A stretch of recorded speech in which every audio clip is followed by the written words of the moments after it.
nilipokuwa niko na shida na chama cha Ford Kenya, nilijiuzulu, nikawacha chama, nikajiuzulu kwa bunge, nikarudi kwa wananchi.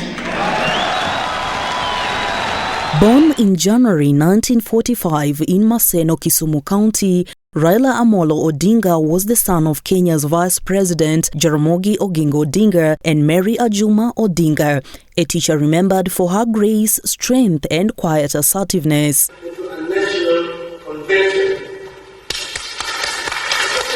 A trained engineer turned freedom fighter, his political baptism came during the single-party era, where his belief in freedom and justice saw him imprisoned without trial in the 1980s for nearly a decade.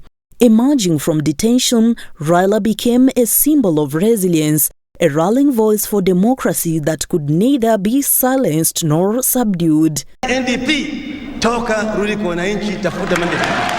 In the 1990s, he was at the forefront of Kenya's push for multi-party democracy, a fearless campaigner who challenged repression and demanded reforms. His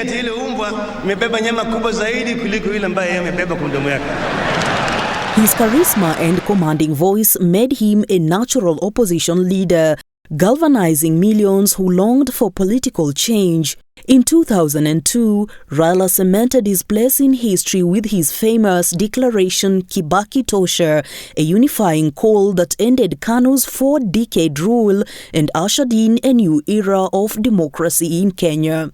But Raila's journey was never without struggle. His 2007 presidential bid, one of 5 he would make, was marred by post-election violence that scarred the nation.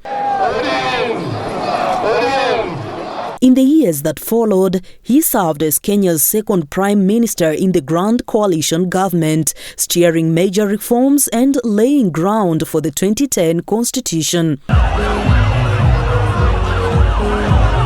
Despite narrow losses in subsequent elections, Raila remained unbowed, often saying, and I quote, "The struggle continues." His 2018 handshake with former President Uhuru Kenyatta turned political rivalry into a national reconciliation moment, calming divisions and reaffirming his image as a statesman. And the big men went their separate ways.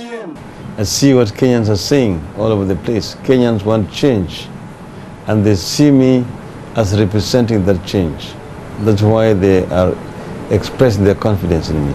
In 2024, his stature transcended Kenya's borders when he offered himself for the African Union Commission chairmanship, seeking to bring his reform spirit to the continental stage, a final chapter in a life devoted to public service. I stand here as an Pan-Africanist and an Afro-optimist. Beyond politics, Raila was a devoted husband to Ida Odinga, a father and a mentor to many. His laughter, warmth and courage defined his humanity as much as his politics.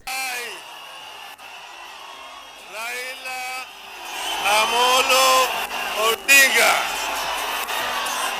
in full realization of the high calling, assumed the office of the People's President of the Republic of Kenya. So help me God.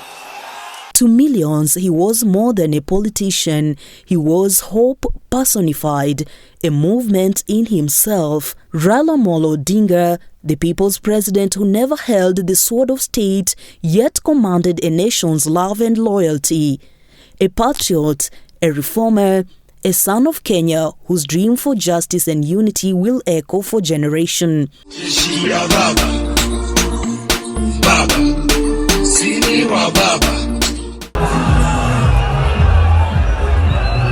Asasha Elizabeth, reporting for the Catholic Focus, Capuchin TV in Karen, Nairobi.